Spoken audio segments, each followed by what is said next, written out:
J'ai fait la connaissance de Pascal Lazare et de Bachar Quatli à peu près en même temps. Et ils ont constaté que j'étais un... Ils ne savaient pas que j'étais un fou d'échecs en étant un jazzman assez connu dans le monde du jazz. Et donc l'idée que je sois vraiment un passionné d'échecs, ça les a séduits, quoi. Ils m'ont invité, comme ils adorent la musique de jazz. Et que, donc, à cet événement du Cap d'Agde, je suis invité. Et c'est pour moi des moments, déjà ça fait la 3e année que je viens, et c'est des moments merveilleux, merveilleux de convivialité, de bonne humeur, de bonne musique, de bons échecs, évidemment. Je trouve ça merveilleux d'arriver dans un endroit, genre un grand hôtel, dans le sud, avec les terrasses, le soleil qui est souvent là, malgré la période de l'année, fin octobre. Et j'ai beaucoup de plaisir à ça. Et surtout, il y a une ambiance, je sais pas, il y a une ambiance avec tous ces enfants, ces gens passionnés, ces gens qui jouent à tous les niveaux. Ça va de débutants, centenaires, à jolies filles, à grands champions, tel Anatoly Karpov ou les grands champions français, les grandes championnes. Et c'est un plaisir. On ne sait pas où donner de la tête, quoi, quand on est. Puis quelquefois on croit rêver quand on est comme moi, un simple joueur. Je suis pas un simple joueur, j'ai dépassé les 2000 points, ce qui, pour les connaisseurs, savent que c'est pas n'importe qui, quoi. Mais je suis pas un grand joueur.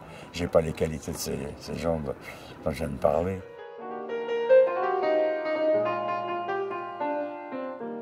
Le jazz, c'est très complexe, parce que même, par exemple, moi, le jazz que je jouais au début de ma carrière n'est plus le même que celui qu'on entend maintenant. Ça va peut-être avec le changement de société, les gens ne sont plus les mêmes, les jeunes ne sont plus les mêmes. Par exemple, le jazz, c'est une musique au départ du XXe siècle, donc c'est une musique ludique, c'était un peu ça le jazz. Et c'est devenu une musique de technicien de plus en plus. C'est devenu d'abord une musique qui était une musique de rigolade, un fond musical qui servait à danser, à passer des soirées, à boire des coups et à draguer. Enfin, je veux dire, c'est passé de ce stade-là de musique de fond à un stade de musique qu'on écoute attentivement et où on se rend compte qu'il y a des trouvailles et des musiciens étonnants et des musiciens qui vont très loin là-dedans. C'est pas une musique intellectuelle au départ, le jazz. C'est la société qui s'est... On dirait que la société a peur de s'amuser, a peur du ludique, si vous voulez.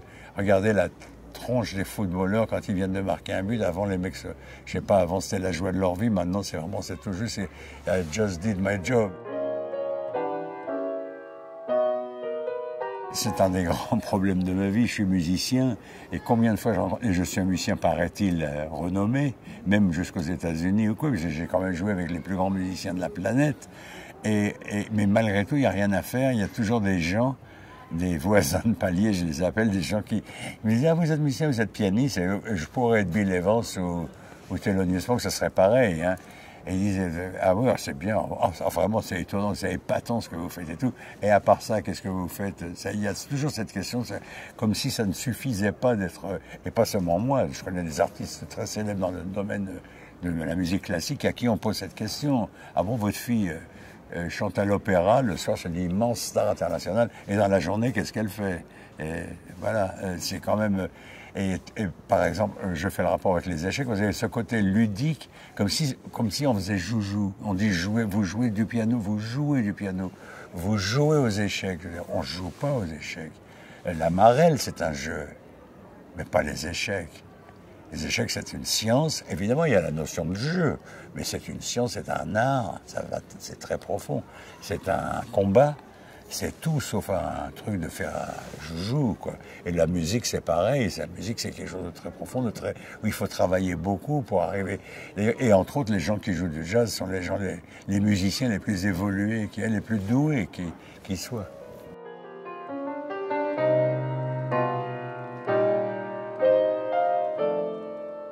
Et qui ont un plaisir fou à être là en plus, devant un public qui est prêt. Parce que peut-être que cette notion que justement, il y a ce côté décontracté, absolument décontracté. On joue, on vient, on fait aucune manière, aucun chichi. On n'est pas là pour jouer, pour faire un numéro de narcissique.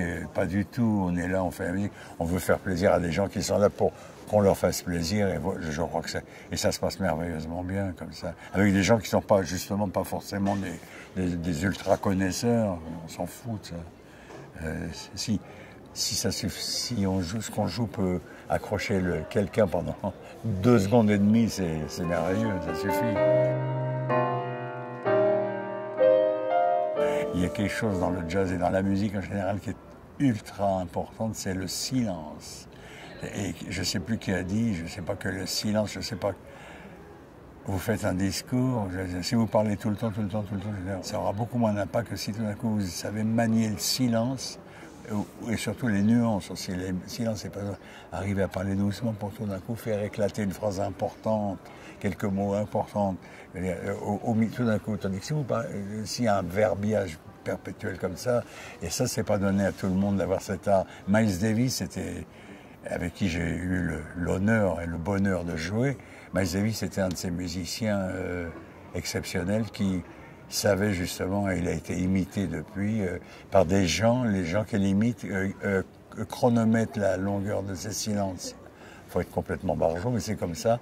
Il joue, il improvise quelque chose, il écoute il fait entendre, parce que par son silence trompettistique, il fait entendre les autres musiciens qui sont toujours en train de continuer de jouer. Il est là et puis il revient, il rejoue, il s'arrête. Et l'auditeur est là et entend non seulement Miles Davis, il entend tout un ensemble, il entend Miles Davis, il entend tout ce qu'il y a derrière.